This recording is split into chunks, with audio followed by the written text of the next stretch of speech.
¿Qué tal? Buenas tardes. Soy el doctor Valadez Mariscal Abraham Gustavo, residente segundo año de la especialidad de Imagenología Diagnóstica y Terapéutica. El día de hoy tengo la oportunidad de compartir con ustedes la clase de Anatomía Vascular Arterial y Venosa Cerebral por angiotomografía computada, resonancia magnética y angiografía por sustracción digital. Para el abordaje del tema, en general de la plática, vamos a dividirlo en diferentes partes, empezando con una introducción. También vamos a hablar de los troncos supraórticos, de la carótida interna y su segmentación, el polígono de Willis, del sistema vértebro-basilar y del sistema venoso. Importante mencionar entonces, como siempre, antes de la anatomía, qué es lo que nosotros vamos a utilizar para su estudio. Y en este caso hay que hablar de los métodos de imagen y las diferentes técnicas que por sí mismas tienen características diferentes y hay que considerar cada una de ellas para el correcto abordaje del estudio de la anatomía vascular. Ahora, la primera de ellas es una angiografía por sustracción digital, que es una técnica de fluoroscopía usada extensamente en radiología intervencionista por las ventajas que ofrece en la visualización de los vasos sanguíneos con administración de medio de contraste y sustracción de estructuras óseas y tejidos no vasculares. Esta, a pesar de todo, sigue siendo un estándar de oro en muchas condiciones, ya que ofrece una mayor calidad de imagen a pesar de la complejidad de la anatomía y las diferentes condiciones que aquejan al paciente. Entre sus desventajas es importante recordar que el uso de la radiación ionizante, así como la necesidad de adquirir múltiples imágenes con cada proyección y que conlleva un grado de invasión al paciente. Eso es importante recordarlo con la técnica. Ahora, es importante también mencionar el uso de contraste y otros riesgos asociados a la técnica. Como punto importante en la evaluación de las estructuras vasculares con este método de estudio, no hay que perder de vista que el alcance de la angiografía en fase arterial muestra la pacificación de las arterias hasta del tercer orden. Esto es que no va más allá de su segunda bifurcación. Y recordar que la angiografía pues es un estudio también dinámico, como la mayoría de los estudios en fluoroscopía. Por lo tanto, vamos a poder observar adquisiciones que sean en fase arterial, algunas en capilar, algunas en venosa, y de estas en temprana, media o tardía. Otro de los métodos importantes que no podemos perder de vista es la tomografía. Como en esta representación, solamente un ejemplo, es una angiotomografía de cráneo transversal con ventana para tejidos blandos, donde se observa el espacio cariotidio con una imagen ovoidea hiperdensa en relación a la carótida interna en su segmento C1. Pero, ¿qué es lo importante de este método de estudio? Que nos ofrece múltiples reconstrucciones tanto tridimensionales como multiplanares. Además, la angiotomografía de cráneo también debe considerarse en el abordaje de patologías vasculares que afecten al tronco de la aorta, a su arco propiamente y a los troncos supraórticos. La imagen de la izquierda nos muestra una de las opciones que tenemos con la tomografía, que es esa reconstrucción multiplanar y la relación que podemos observar nosotros de las estructuras vasculares con los tejidos que lo rodean. Eso es importante porque muchos métodos de estudio van a tener una dificultad para visualizar la estructura vascular cuando ésta se encuentra rodeada por otros tejidos que impiden su correcta visualización. Una imagen en reconstrucción coronal. Ahora, es importante reconocer que la tomografía nos provee datos únicos y son datos que se obtienen del postprocesado de los datos crudos una vez que se realiza el estudio en el paciente, y para este podemos utilizar nosotros técnicas diferentes como el sombreado de superficie para las reconstrucciones volumétricas, o por sus siglas en inglés SSD, que es Shaded Surface Display, el cual provee una buena visualización tridimensional y de las estructuras adyacentes, pero tiene algunos problemas en distinguir estructuras altamente atenuantes como el hueso. También está la proyección de máxima intensidad, o por sus siglas en inglés MIP, que significa Maximum Intensity Projection, y brinda buenas imágenes con un grosor de corte mayor y estableciendo un umbral de unidades Hounsfield a través de los cuales discrimina el programa qué forma parte de la estructura vascular y qué no. También existe el reformateo multiplanar o CPR, Curved Planar Reformatting, que es de utilidad en la evaluación de vasos tortuosos. Ahora, esta es una imagen comparativa, dos estructuras anatómicas diferentes, pero en la imagen de la derecha, lo que quisiera mencionarles es que no es un estudio de tomografía. Algunos de ustedes ya saben que es un estudio de resonancia magnética. Es una imagen en máxima intensidad, 3D TOF, en proyección segmento-vértex del polígono de Willis. Ahora, en cuanto a la angiografía por resonancia magnética, se pueden enumerar múltiples ventajas en relación a lo relativamente inocuo de la técnica, ya que no utiliza radiación ionizante. Esto lo postula como una excelente técnica para evaluar y dar seguimiento a pacientes. Tampoco es invasivo, no usa radiación ionizante y provee múltiples proyecciones anatómicas de un territorio vascular complejo con una sola adquisición. Y también puede hacerse el uso del contraste, así como secuencias sin contraste. Y de estas hay técnicas con sangre negra y sangre blanca. De esta última es importante recordar algo, que este tipo de secuencias en sangre blanca son fundamentalmente secuencias ecogradiente. Y también tenemos otras opciones en resonancia magnética como secuencia de fase o con gradiente de compensación de flujo. Ahora, en cuanto a la angiografía por resonancia, es muy importante considerar el tiempo de vuelo, que por sus siglas en inglés TOF, Time of Flight, se basa en las diferencias de intensidad de señal entre los spins de los tejidos embrionarios, de los tejidos estacionarios, y de los spins que se encuentran de tejidos en movimiento, como los del flujo sanguíneo. Esta secuencia se puede adquirir tanto de manera bidimensional, que es el 2D, que sería un corte a corte, o tridimensional, que es un 3D TOF, que serían las reconstrucciones volumétricas. El TOF 2D es de utilidad en la evaluación del sistema venoso, porque nos sirve sobre todo para flujos lentos. El TOF 3D en el sistema arterial es más útil, sin embargo, técnicas como tal cual la proyección de máxima intensidad 3D TOF presenta algunos problemas en cuanto a las variaciones en la velocidad de flujo de algunos vasos, y si un vaso se encontrara perpendicular a la adquisición y tuviera un flujo lento, pudiera tener problemas para representar su lumen. Ahora, habiendo mencionado datos generales sobre los diferentes métodos de estudio, algunas ventajas y desventajas, como mencionar que la angioresonancia de repente presenta algunos problemas para la visualización de la arteria comunicante posterior, así como de los flujos. Nosotros tenemos que tener en cuenta siempre estos para cada estudio que nosotros evaluemos y saber si puede ser un sesgo según el método de estudio, algo que vemos, o un hallazgo real, un dato real, corrijo. Ahora, en esta diapositiva iniciamos hablando desde la emergencia de los troncos supraórticos, y es importante para entender la circulación en general hacer un recordatorio de su origen a nivel del arco aórtico, presentando, como siempre, el orden típico que de derecha a izquierda se corresponde con la imagen señalando el primer tronco, que es el tronco brachiocefálico.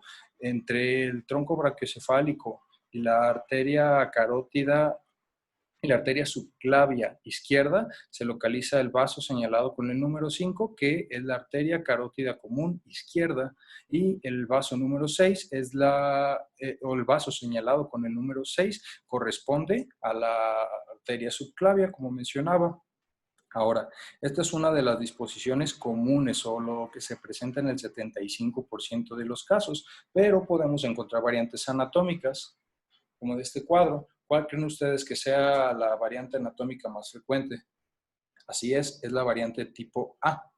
Esa es la variante más frecuente encontrada en el arco aórtico, y sus ramas tienen un origen común en el tronco brachiocefálico, y si prestan atención es cerca de su emergencia.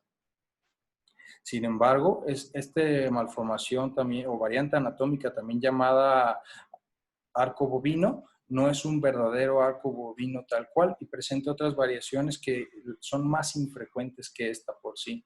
Esta variación anatómica se presenta en el 20 al 25% de los casos, pero a pesar de que su nombre nos haría intuir que se presenta principalmente en el ganado, pues se presenta también en animales como los gatos, los perros, conejos,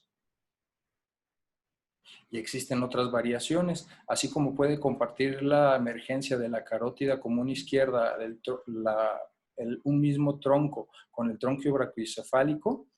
Podemos encontrar que su emergencia puede ser mucho después de que ya se originó este tronco común, o encontrar un verdadero arco bovino con todas las ramas o los troncos supraórticos con un tronco común. Y esta variante anatómica es algo más infrecuente, se encuentra solo a 1 o 2% de los casos, y esta se hace relación, pues su apariencia, con los cuernos de los bovinos, por ser un verdadero tronco bovino, pero realmente hace referencia que todos los animales con tórax amplio son los candidatos a presentar este tipo de arcos de la aorta. Ahora, en cuanto a la arteria carótida, es una estructura vascular que tiene origen del lado derecho del tronco brachiocefálico cuando hablamos de la carótida derecha, y en la izquierda del mismo arco de la aorta. Avanza en sentido cefálico posterior a la articulación esternoclavicular y lateral a la tiroides, y también lateral a la tráquea. Se bifurca para dar origen a la carótida externa y a la carótida interna. Es comúnmente aceptado que el nivel de bifurcación de la carótida ocurre a nivel de C4. Sin embargo, hay referencias bibliográficas que muestran la variación en el nivel de bifurcación, por lo que es importante recordar su existencia y reportarlo según sea el caso. Ahora, en cuanto a la arteria carótida externa, la voy a mencionar de manera muy puntual, pero es importante. Esta arteria irriga la mayor parte de la cabeza y el cuello, y con excepto de órbitas y cerebro, por supuesto, que es territorio de la arteria cerebral interna y del sistema vertebroaxilar. Para hablar de la carótida externa, vamos a usar este diagrama anatómico que está en vista lateral y presenta la carótida externa y sus ramas principales. Con el número 1 señala la arteria tiroidea superior, el 2 la arteria faríngea ascendente, el 3 la arteria lingual, el 4 la arteria facial, el 5 de fascia posterior, la arteria occipital, el 6 la arteria auricular, el 7 es la arteria temporal superficial y el 8 la arteria maxilar interna. Ojo, aquí esta arteria en este diagrama está seccionada, pero es muy importante y es una de las estructuras que no hay que perder de vista en los procedimientos de intervención o cuando asistimos a estos. ¿Por qué? Porque debemos de ser capaces de identificarla, así como sus ramas, por la importancia de estas en la comunicación que tienen con la carótida interna. Hay ramas anastomóticas y por lo tanto es importante, identificarlas y conocerlas en todo momento. Ahora, entrando con la carótida interna, para el estudio de la carótida interna se puede dividir esta en 4 partes, con un sentido primordialmente clínico que hace referencia a que no es de la misma gravedad para el paciente un sangrado supraclinoideo de un infraclinoideo, pero para una mejor caracterización y descripción en la localización de las lesiones, se utiliza la clasificación de Boutillier, que divide la carótida en 7 segmentos que ya conocemos. Y en hay estas 2 imágenes. La imagen de la derecha es una angiografía arterial con cateterización selectiva de la carótida izquierda, donde se observa su pacificación y están representados con letra y números sus diferentes segmentos, así también como se observan diferentes ramas que emergen de ella de manera terminal.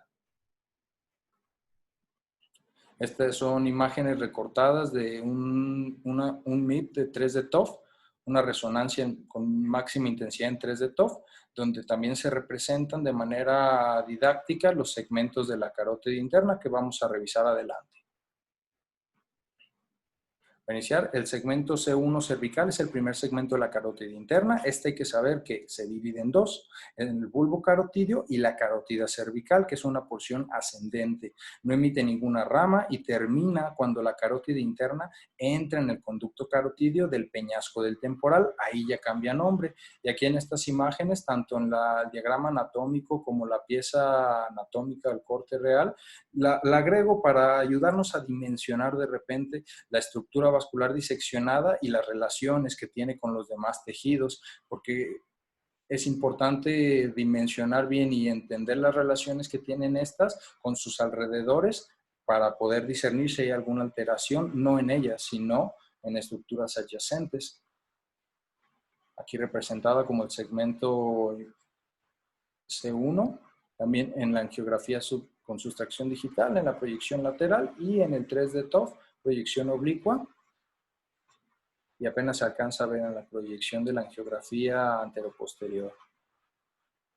En estas imágenes de reconstrucciones multiplanares de tomografía tenemos que la primera imagen es una angiotomografía de cráneo transversal, donde la flecha roja señala con su punta una imagen de morfología circular hiperdensa que en relación a una arteria se encuentra localizada en el espacio carotidio y está anteromedial en relación a la vena, y eso nos habla de la arteria carótida interna en su segmento cervical. Las reconstrucciones coronales y sagitales nos muestran esta estructura como una imagen tubular hiperdensa previo a su entrada al peñasco del temporal.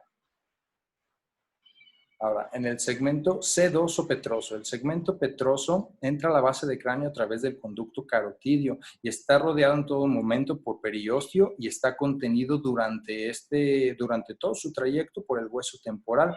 Tiene subsegmentos. Uno de ellos es vertical, mide 10 milímetros y el horizontal, que es su siguiente segmento, es casi 2 veces más largo y la unión entre los dos va a formar una rodilla o genu.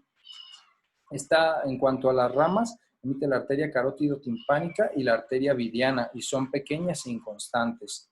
Ahora te presento diferentes imágenes después del diagrama anatómico, donde se ve la superior derecha, corresponde a una reconstrucción coronal de angiotomografía de cráneo, donde se observa el segmento petroso de la carótida en su localización, tal cual en el hueso temporal, así como en la reconstrucción sagital que permite valorarla en su plano longitudinal.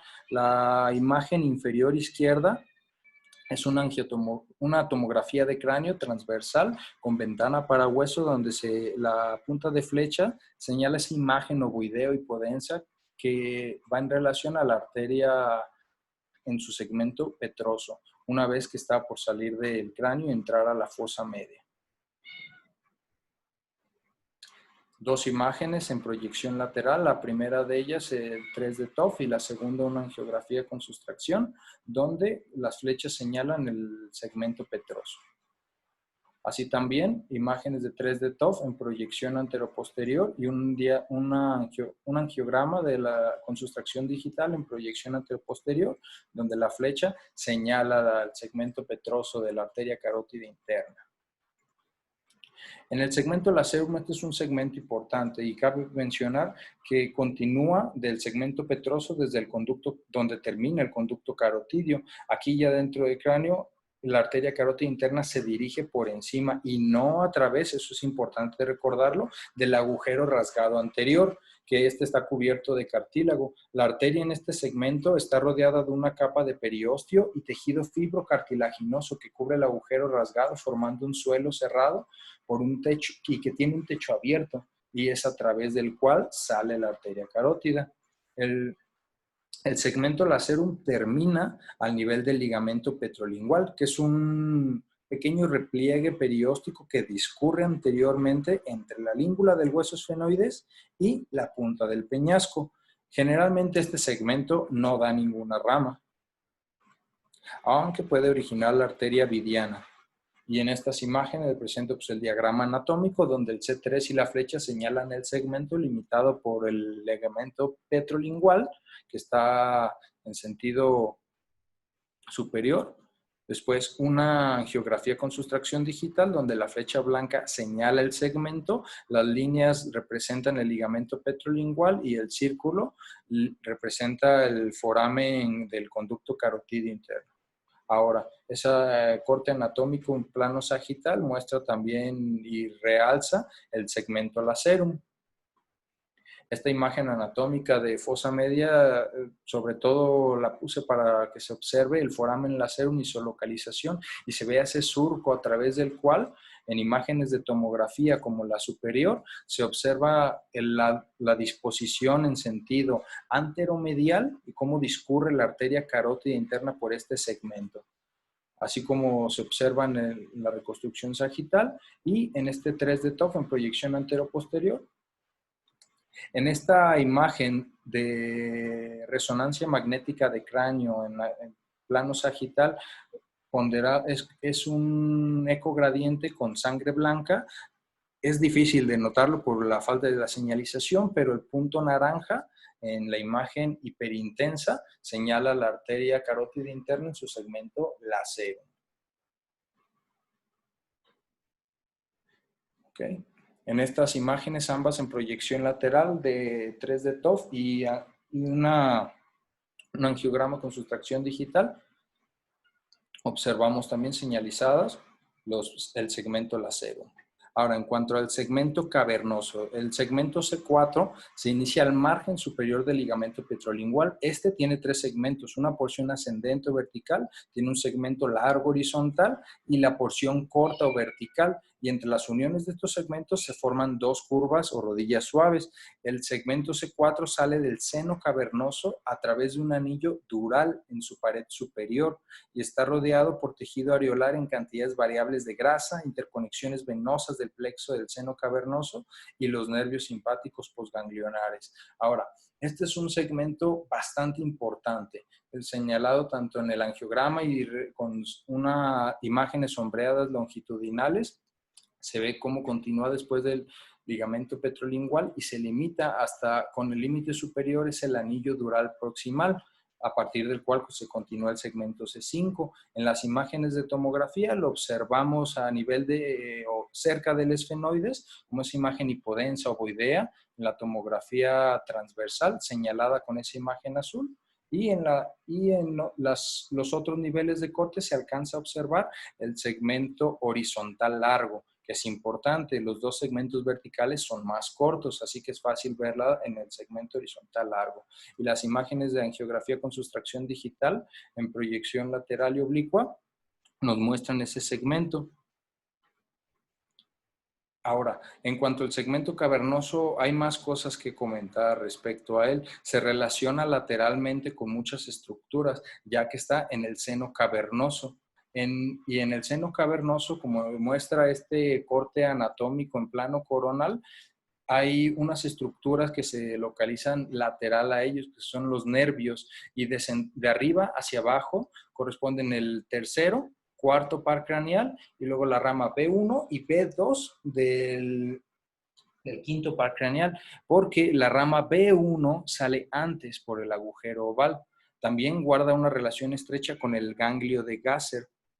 Y eso es importante porque dicho ganglio está separado de la porción cavernosa por una lámina dural bien definida que forma el techo del cabum de Meckel, que se ejemplifica mejor aquí donde está el B1, la imagen, el esquema anatómico en dibujo del lado izquierdo. Y en las reconstrucciones coronales de angiotomografía de cráneo se observa señalizados sus segmentos en el seno cavernoso.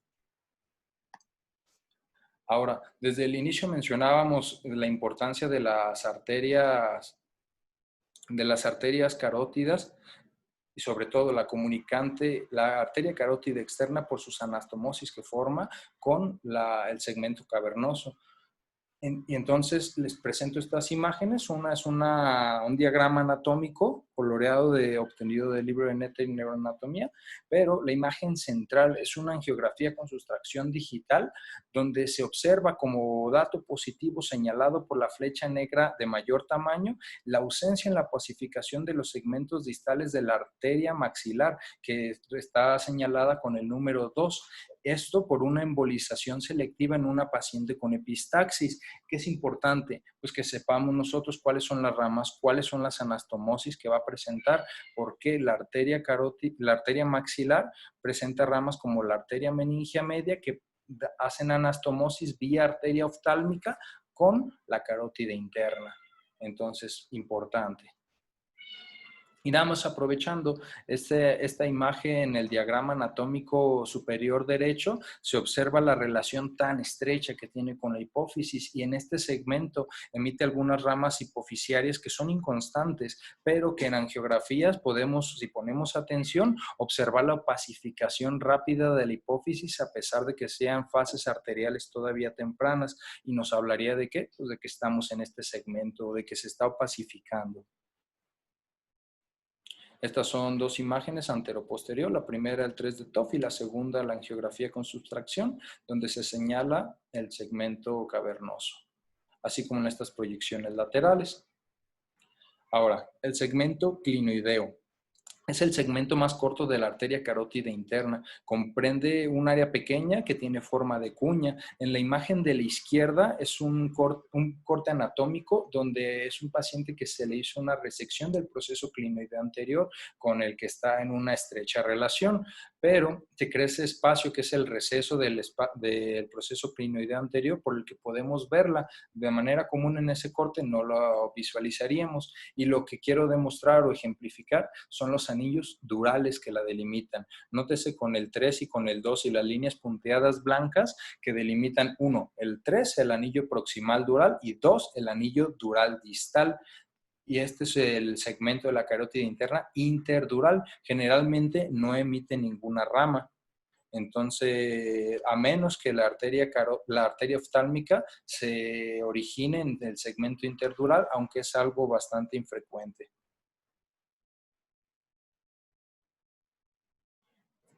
En estas imágenes, la imagen de la izquierda es el diagrama anatómico, donde se representa bien el segmento, y la imagen de la derecha, sobre todo la imagen superior, que es una angiografía lateral, representa bien que ese segmento no tiene ramas, se observa bien opacificado. Inmediatamente después de él, el segmento C6 da su rama, que está señalada con el número 1 y es la arteria oftálmica. Ok, en estas son, la primera, una magnificación de una angiotomografía de cráneo transversal, donde se observa la opacificación de la arteria en su segmento clinoideo. También se señala tanto en la reconstrucción coronal como en la reconstrucción sagital. Y en las proyecciones anteroposteriores de 3 de TOF y angiografía, se señala este segmento que, de nuevo, no emite ramas, entonces no podemos indicar su relación con alguna de ellas. En este segmento, en la angiografía, pues se encuentra por debajo de la emergencia de la arteria oftálmica.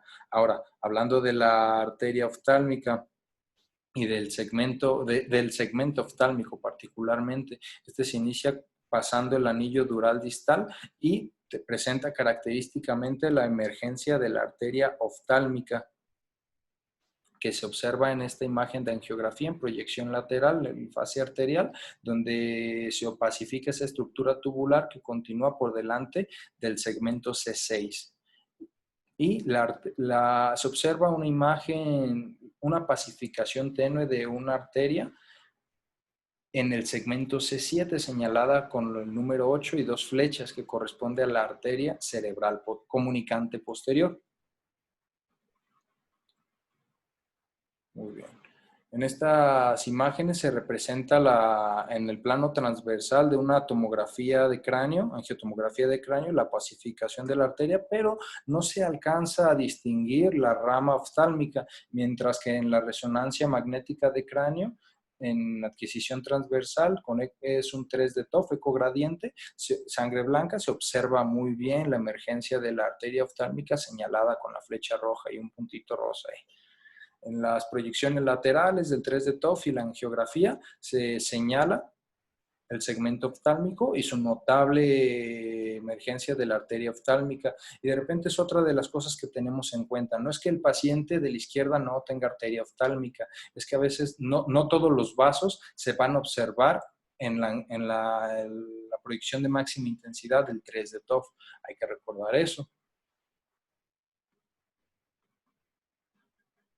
Ahora, en cuanto al segmento comunicante, el segmento C7 de la arteria carótida interna se inicia justo proximal al origen de la arteria comunicante posterior, que ya habíamos señalado previamente, que en esta y la imagen inferior es una angiografía de la carótida interna donde se observa la opacificación en todos sus segmentos y señalada con el número 1 la arteria comunicante posterior, con el número 2 la arteria coroidal anterior y el número 3 del segmento previo, o C6, la arteria oftálmica. Ahora, la arteria comunicante posterior, pues en esta angiotomografía de cráneo transversal no se alcanza a opacificar bien, se ve de forma tenue, pero señala el segmento C7. Igual en su reconstrucción coronal se observa el segmento C7 y en sentido lateral y medial presenta la opacificación inicial de otras dos ramas, que son las ramas terminales de la carótida interna, que vamos a mencionar en un momento. Ahora, en esta proyección oblicua de 3 de TOF y esta angiografía en proyección lateral oblicua, se observa, disculpen, señalado el segmento y la emergencia de la arteria comunicante. Ahora, en cuanto a la circulación intracraneal y el polígono de Willis, es muy importante. Es una estructura que vale la pena recordar y leer de vez en cuando para mantener al día los conceptos básicos y definiciones y entender su función dentro de la circulación intracraneal que regula y es la estructura que con mayor facilidad y efectividad ofrece flujo colateral en eventos de tipo vasoclusivo. Y por eso es muy importante, solo que a veces en el polígono de Willis la conformación balanceada y como lo vemos en los diagramas anatómicos no es la regla, sino que la regla son las variantes anatómicas. Pero mencionando en cuanto a la composición del polígono de Willis o algunos detalles, hay que recordar que es el anillo anastomótico que conecta la circulación anterior de ambos lados con el sistema vertebrovascular. A eso es a lo que se le denomina el polígono de Willis. En cuanto, a ver, en este, no, es que no puedo señalar. En cuanto a las variantes anatómicas del polígono de Willis, es importante mencionar las más frecuentes que están en este esquema. En el menos del 50% de los casos, y por eso casi decimos que regla la variante anatómica, se va a presentar un sistema equilibrado, como representa el esquema de la imagen A. El esquema de la imagen B hace alusión a la hipoplasia o ausencia de una o ambas arterias comunicantes posteriores, que sucede en el 25 hasta en el 33% de los casos.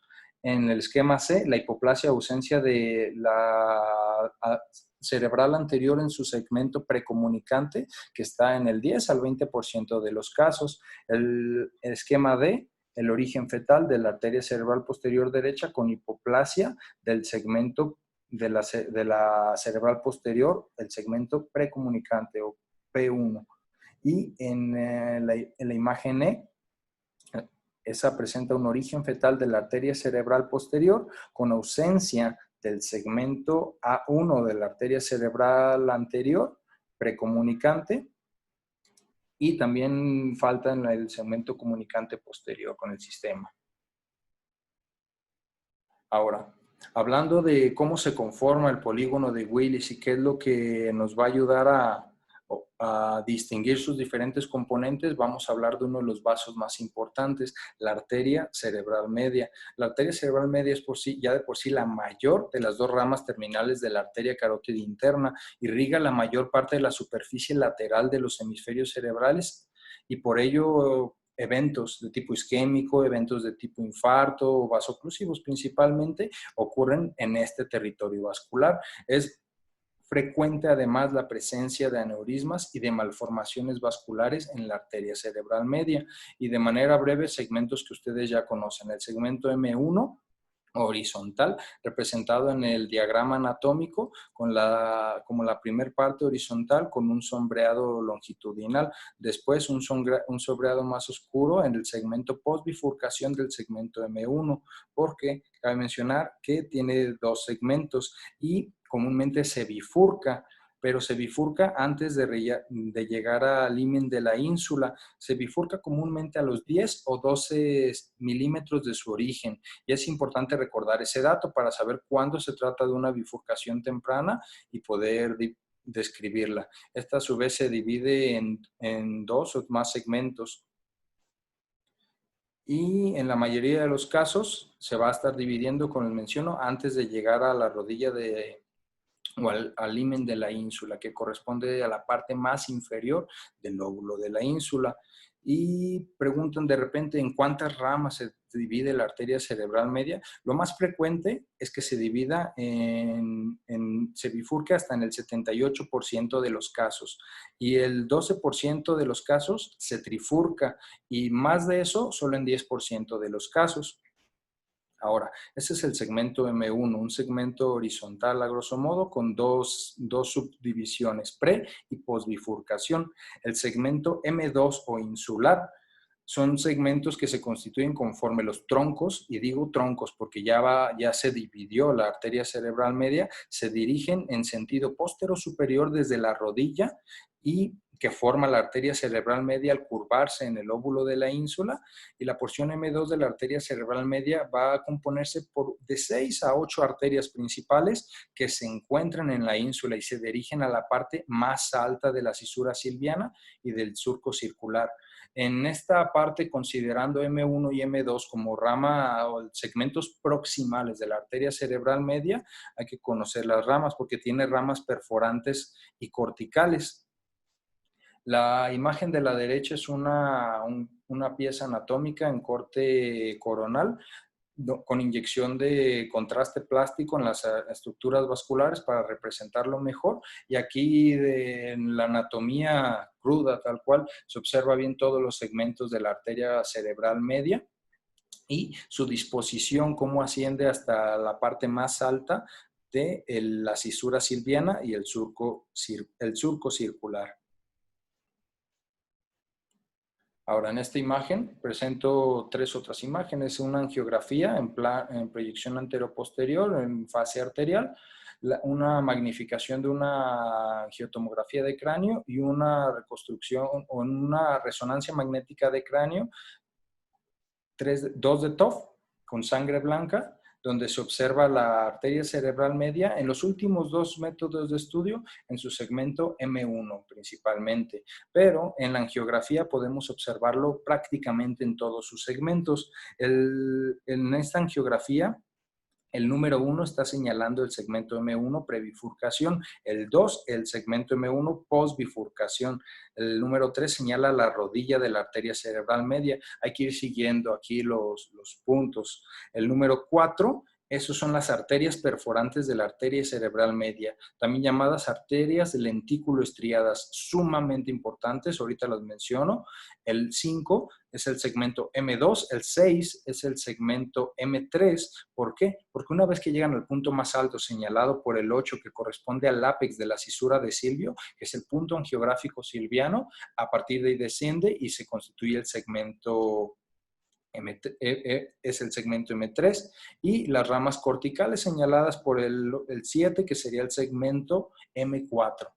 Ahora, ¿qué es importante de las arterias lenticuloestriadas? Pues que las arterias lenticuloestriadas que emergen de la cerebral media son las laterales, ¿sí? Y las arterias lenticuloestriadas mediales vienen de la arteria cerebral anterior. No hay que confundir esto ni perderlo de vista, porque a pesar de que irrigan un territorio cerebral bastante similar o cercano, no tienen el mismo origen.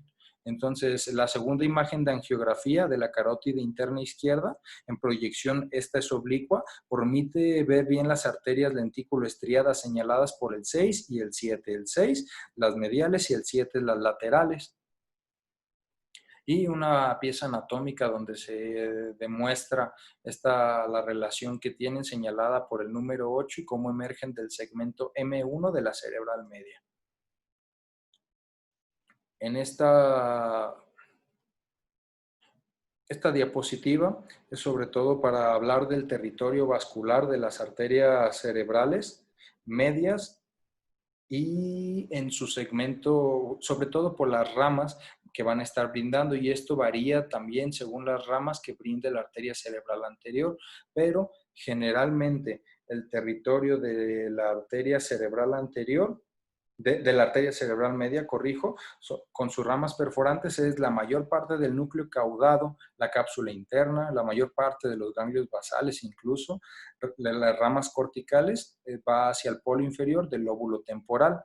Y para adentrarnos o mencionar de una vez el territorio vascular de las ramas que dan la arteria cerebral media en sus segmentos distales, pues su territorio vascular va a abarcar prácticamente toda la superficie lateral del encéfalo, el lóbulo temporal anterior también de manera variable. Ahora, estas imágenes de la primera es un diagrama anatómico y la segunda es una angiografía en proyección lateral en fase arterial donde se observa el punto silviano, el punto angiográfico importante, y se traza un triángulo en este que también nos puede hablar de lesiones que están desplazando. Nosotros podemos ver la opacificación de las arterias, pero si observamos un trayecto que es atípico y que se encuentran desplazadas, podemos sospechar de alguna lesión tumoral o alguna otra patología, y aquí se representan.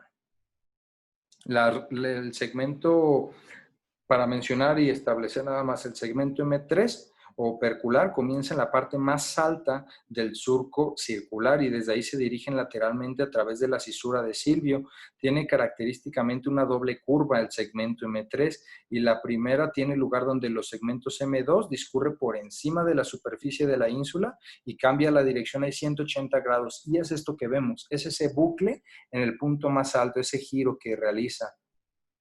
Y los segmentos M4 operculares o corticales, corrijo, esos nacen en la superficie de la cisura silviana y se disponen por encima de la superficie cortical del todo el hemisferio correspondiente. Y estos últimos dos segmentos de la arteria cerebral media dan varias ramas, como ramas corticales anteriores, ramas corticales intermedias, ramas corticales posteriores. Dentro de ellas, unas muy importantes, en las corticales anteriores, la órbita frontal y las prefrontales, y la arteria precentral del surco y central del surco, que es la rolándica. Ahora, esta es una proyección anteroposterior donde de la angiografía con sustracción para evaluar el punto silviano y la simetría tanto en forma como en altura, que es algo importante. Y estas imágenes, tanto en el 3D TOF como en la angiografía, para señalar los segmentos en la imagen posterior del segmento M3 de la arteria cerebral media y en esta los segmentos corticales de la cerebral media también. Ya mencionamos un poquito de los territorios que va a estar irrigando. Ahora, en cuanto a la arteria cerebral anterior, esta se ha dividido de diferentes formas por varios investigadores. En sí, se describen entre 3 y 5 segmentos anatómicos. Los primeros dos de ellos, como ejemplifica el diagrama anatómico de la izquierda, son sencillos de identificar o de describir. El primero es el horizontal y precomunicante, o sea, antes de que se emerja o comunique la arteria comunicante anterior, que comunica a ambas arterias cerebrales anteriores de manera, con el lado contralateral. Y el segmento A2 es postcomunicante, entonces eso no tiene mayor complejidad dentro de lo que cabe, porque esto ya representa un poquito más de grado de complejidad. Hay que recortar. Este diagrama anatómico muestra con la flecha señalada que dice ALEM, son las arterias lentículo estriadas mediales. Entonces recordar, las lentículo estriadas mediales vienen de la cerebral anterior y el arco recurrente de Webner. Y este es importante porque en medida que este toma dominancia, las arterias lentículo estriadas mediales toman menos dominancia y este ocupa mucho más territorios. En las imágenes o el dibujo anatómico que está superior derecho es un plano lateral de la superficie medial del hemisferio cerebral, donde se representa la arteria cerebral anterior y señaladas con números. El número 1 es el segmento A2, porque el segmento horizontal, a pesar de que este sea un dibujo y no un método de estudio o una imagen, nosotros no vamos a ver el segmento horizontal por las estructuras adyacentes, pero sí vamos a ver el segmento A2. El número 2 señala la arteria órbitofrontal de sus principales ramas. El 3, la arteria frontopolar. 4, arteria pericallosa. El 5 es la arteria calloso marginal y la 6 es la rama esplenia. ¿Ok? Y el esquema de abajo, pues prácticamente lo mismo. Ahora, en cuanto, me gustaría aquí describir los segmentos para que quede claro hasta dónde llega su alcance o cuál es la disposición de cada uno. El segmento A1 también se le denomina segmento precomunicante. Este se extiende horizontalmente, ya saben, hasta donde va la arteria comunicante anterior. El A2 va a partir de ahí hasta la rodilla del cuerpo calloso. El segmento A3, este se extiende alrededor de la rodilla del cuerpo calloso y muchos investigadores incluyen tanto la arteria cerebral anterior distal con sus ramas corticales en el segmento A3. Y esta es una imagen de la circulación intracraneal de los territorios cerebrales de la arteria cerebral anterior por sus ramas, las lentículas estriadas mediales, que ya habíamos comentado cómo se veían afectadas por la dominancia de la arteria recurrente de Webner, pero generalmente da ramas perforantes que van para el núcleo, la cabeza del núcleo caudado, la región inferior y anteromedial de los ganglios basales, cápsula interna inferomedial, comisura anterior, rostrum del cuerpo calloso, ramas corticales, bulbo y tracto olfatorio, circunvolución recta y lóbulo frontal ventromedial. Ahora, estas reconstrucciones sagitales de angiotomografía de cráneo muestran la arteria cerebral anterior en sus segmentos A3, ya opacificada, y cómo discurre o cómo va por encima del cuerpo calloso. Y aquí también representada con estas tres imágenes en adquisición sagital de resonancia magnética de cráneo 3D TOF, donde se ve bien la arteria por la técnica sangre blanca. Y esta proyección en máxima intensidad de 3D TOF de resonancia magnética nos ayuda para evaluar sobre todo el segmento comunicante anterior, la arteria cerebral anterior en sus segmentos A1 y A2. En cuanto a la comunicante anterior, pues la ejemplificamos aquí. Se observa mejor en la reconstrucción de máxima intensidad de la angioresonancia 3D TOF. Igual se observa señalada por la flecha roja en la magnificación de la angiotomografía de cráneo y en los esquemas, así como también en la angiografía con sustracción digital en proyección anteroposterior. Ahora, en cuanto a las arterias comunicantes posteriores, pues es importante mencionarlas, reconocerlas y en cada método de estudio ver si existe dominancia por parte de ellas y ver si están presentes, si está hipoplásica o es inconstante. Ahora, en cuanto a la circulación intracraneal de las arterias comunicantes posteriores, aquí en la tomografía que les presento se observa la opacificación de esa estructura tubular hiperdensa, pero de manera muy tenue.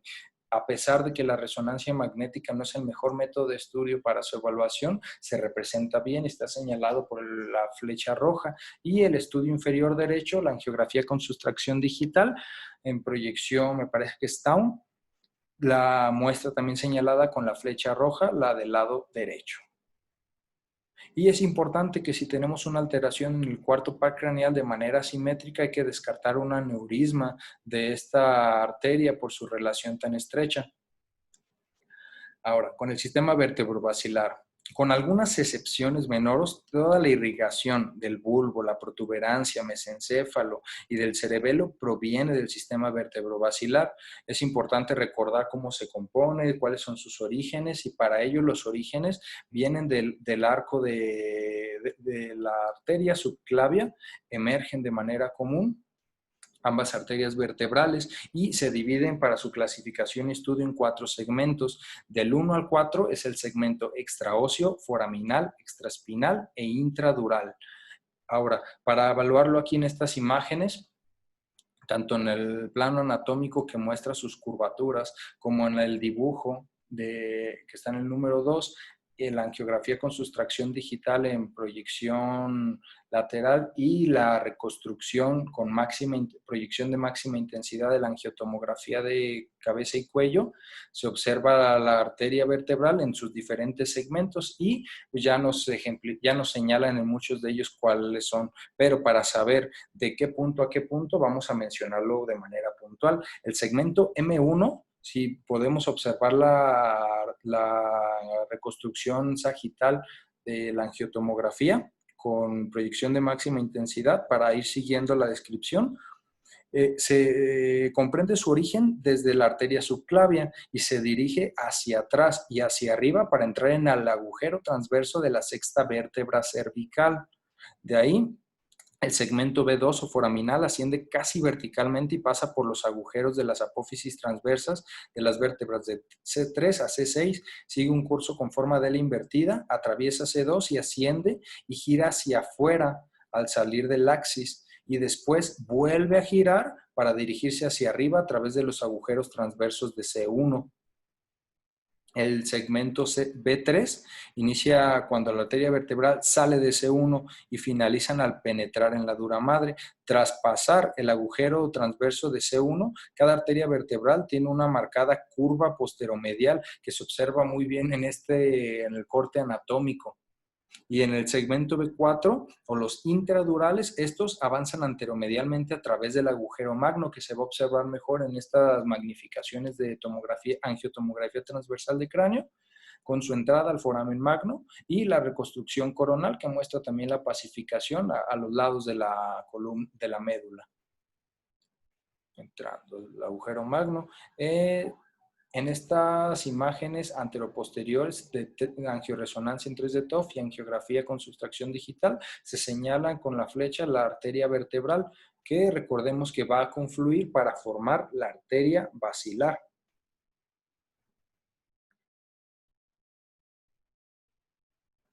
Ok.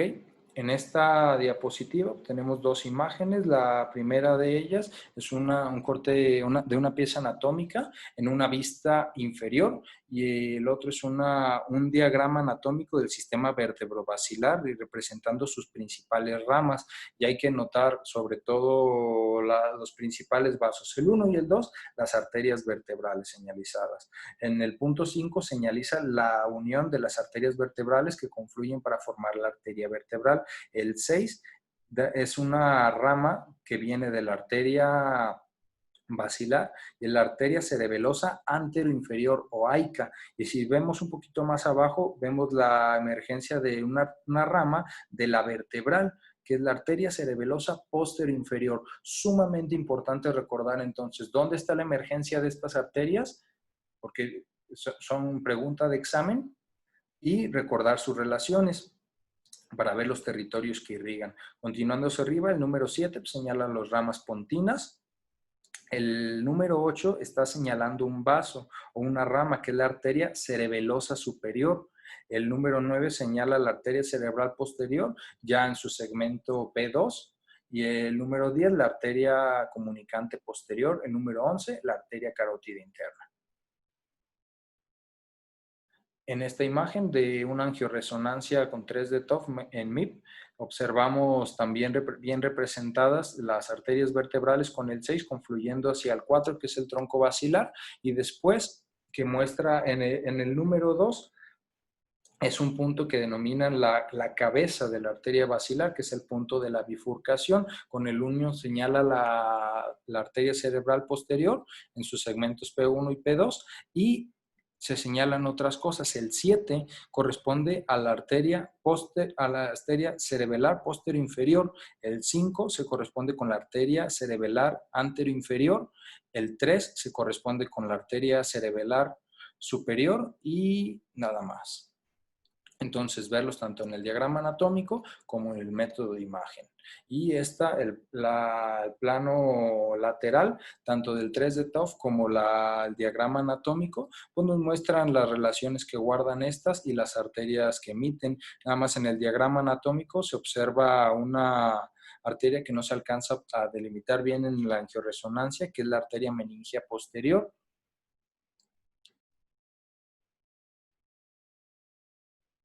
Ahora,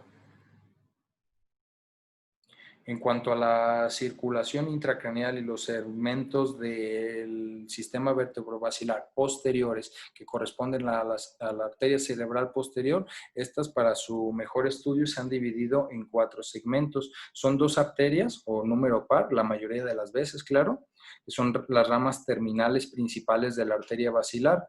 Y más que ningún otro vaso, estas son las que mantienen la irrigación en zonas muy importantes de la visión, de la mirada, movimientos oculares, reflejos oculares, transmisión e integración de la información y también memoria. Entonces, para asociar de repente la clínica del paciente con una sospecha de dónde está la lesión.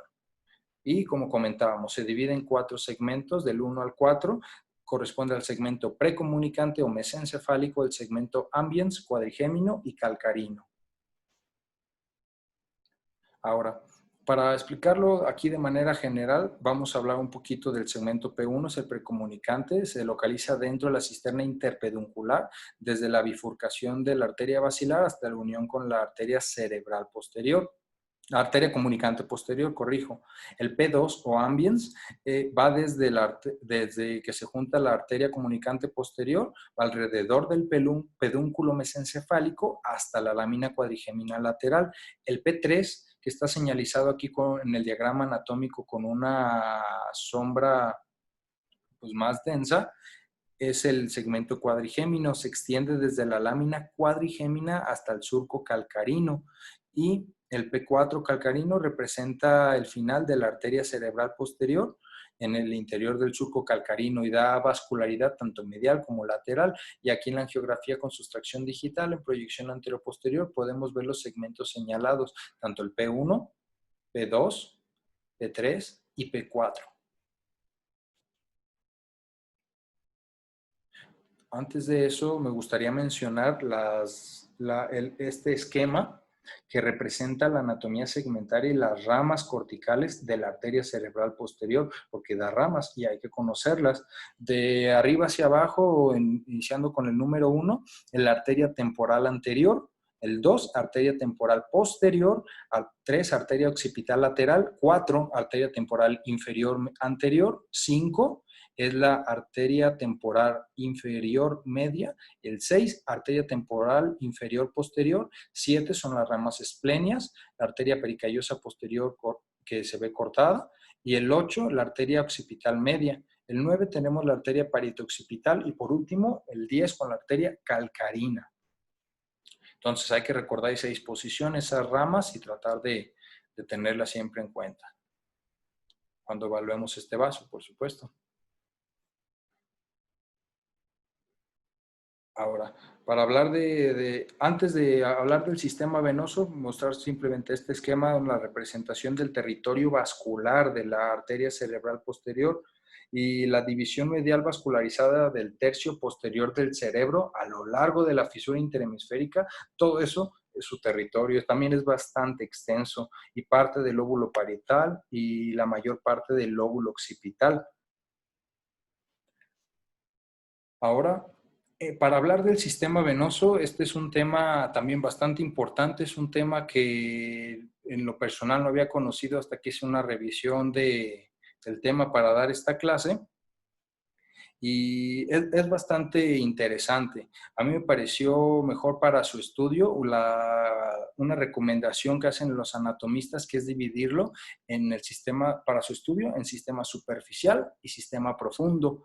Hay muchos que lo estudian también de drenaje anterior, drenaje posterior, pero también dentro de la consideración de superficial y profundo hay que considerar los senos venosos durales. ¿Y por qué?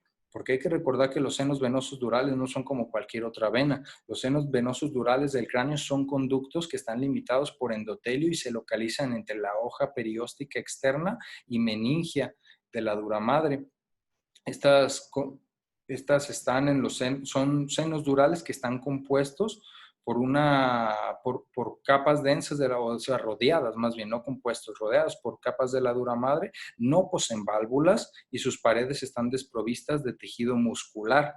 Y a pesar de que algunos textos los describen como simples conductos, en realidad sí son estructuras complejas, con numerosos cruces, bandas, cordones y puentes, como vamos a ver. El drenaje venoso superficial, para iniciar su inscripción, lo dividiremos en 3 partes para su estudio. Me gustaría que me vayan siguiendo conforme hacemos la descripción con las imágenes que están en la diapositiva, ya que no se puede señalizar con en el puntero, pero podemos ir mencionando cuáles son los vasos señalados y cuál es su importancia. ¿Ok?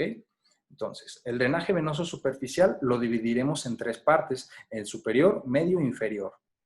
El drenaje venoso medio está dado principalmente por una vena que discurre por el surco lateral o decilvio y es la vena cerebral media, que aquí en la imagen de la izquierda está representada y se ve mejor representada en este diagrama anatómico con el número 1 y la flecha negra.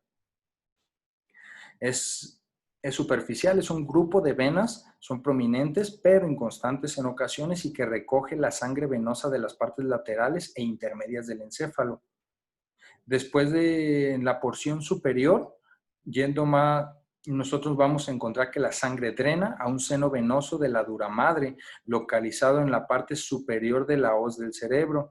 Hay que recordar entonces que la hoz del cerebro es una parte en la que la dura madre meningia se separa más de la dura madre endóstica, se localiza en la cisura interhemisférica y separa los hemisferios cerebrales, y esta va a contener el seno sagital superior y el seno sagital inferior, que en este diagrama anatómico, para seguirlo si es que no lo conocemos, está sombreado, no está muy bien dibujado, está nada más sombreado, ambas estructuras, señalada el seno sagital superior con el 4 y el seno sagital inferior con el 5, como si nos tratáramos de seguir el cuerpo calloso. Ahí la localizamos, porque tiene un trayecto similar al de la arteria cerebral anterior, de hecho. Entonces, hay que recordar que el drenaje venoso superficial superior va a recoger esas partes nada más, y de ahí el seno sagital superior va a drena hacia posterior en la confluencia de los senos, que lo vamos a mencionar un poquito más adelante para no adelantarnos.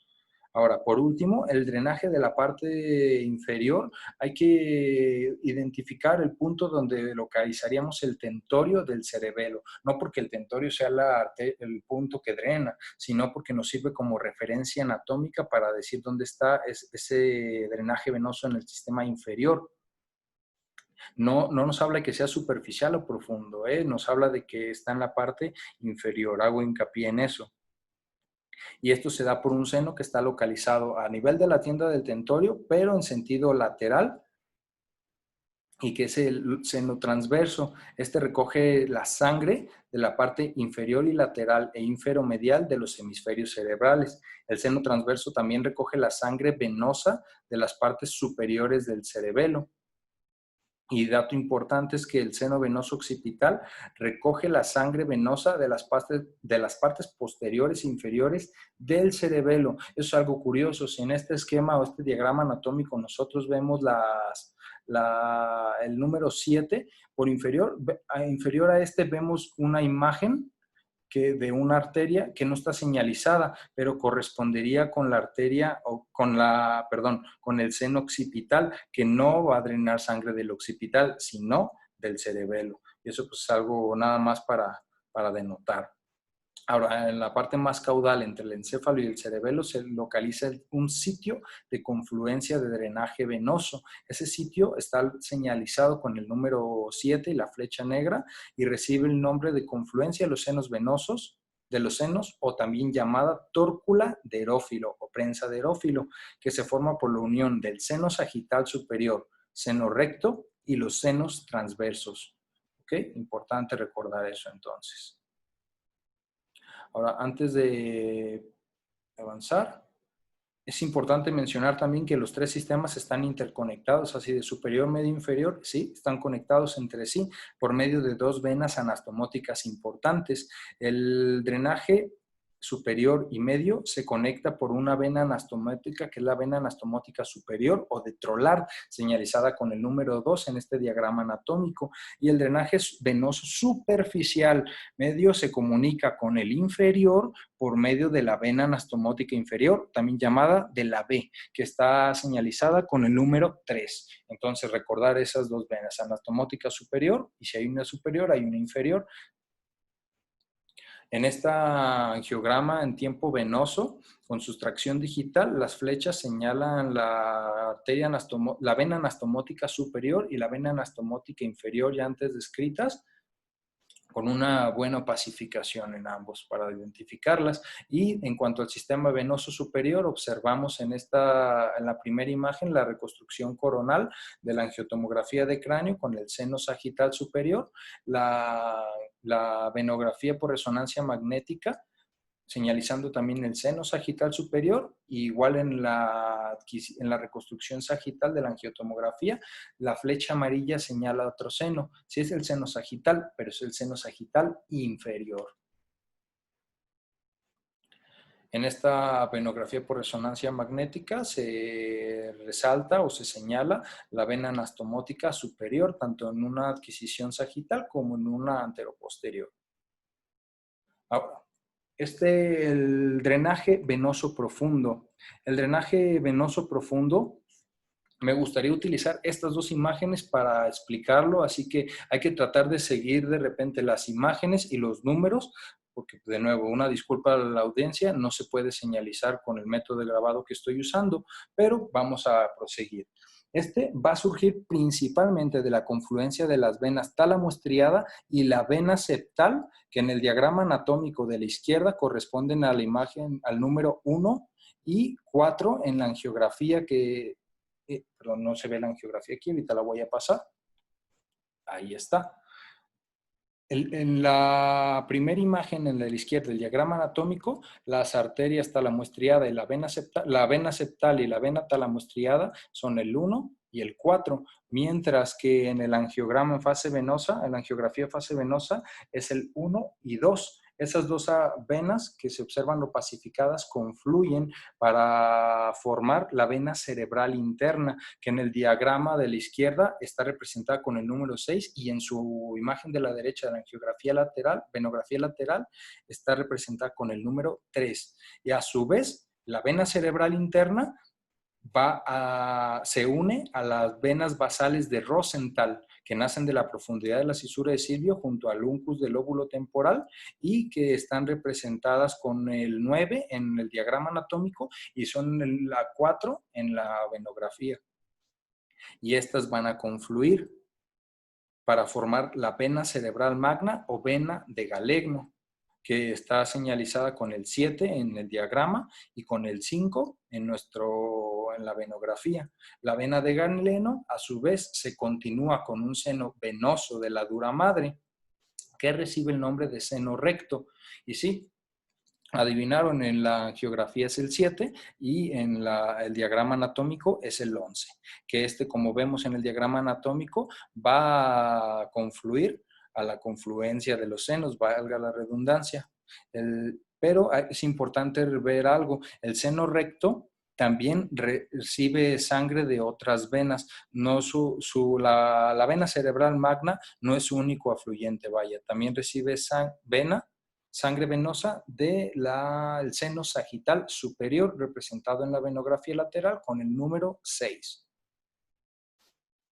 Ahora, en esta imagen pues también nos ayuda o también representa el seno sagital superior. ¿Por qué? Porque una vez que la sangre llega a la confluencia de los senos o la tórcula de Herófilo, de ahí continúa por el seno transverso hacia el seno sigmoideo señalado con el 5 y en el 6 en este nuevo diagrama anatómico, y de ahí a la vena yugular interna para abandonar el cráneo. Y esa es más o menos la circulación venosa.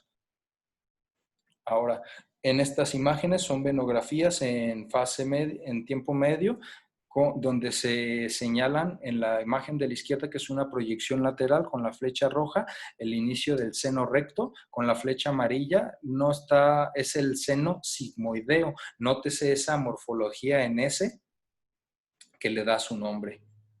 Y en la imagen anteroposterior de la venografía con sustracción digital se observa representado o remarcado los senos transversos. Y es una buena proyección para poder evaluarlo. En esta imagen son dos imágenes de angiotomografía de cráneo. La primera, reconstrucción coronal, donde la flecha roja señala la tórcula de erófilo, y asimismo la imagen de reconstrucción sagital va a señalar también la tórcula de erófilo, que es el punto de confluencia de los senos. En estas imágenes de angioresonancia venosa, nosotros observamos señalado en la imagen de la izquierda, con una flecha roja, el seno transverso, que del lado izquierdo va a estar confluyendo hacia el seno sigmoideo y de ahí a la vena yugular. Y como adicional, en la imagen, en la reconstrucción o adquisición sagital de la venoresonancia, la flecha amarilla está señalando el seno recto. Y eso sería todo. Muchas gracias por su atención y espero que haya sido de utilidad este tema. Hasta luego.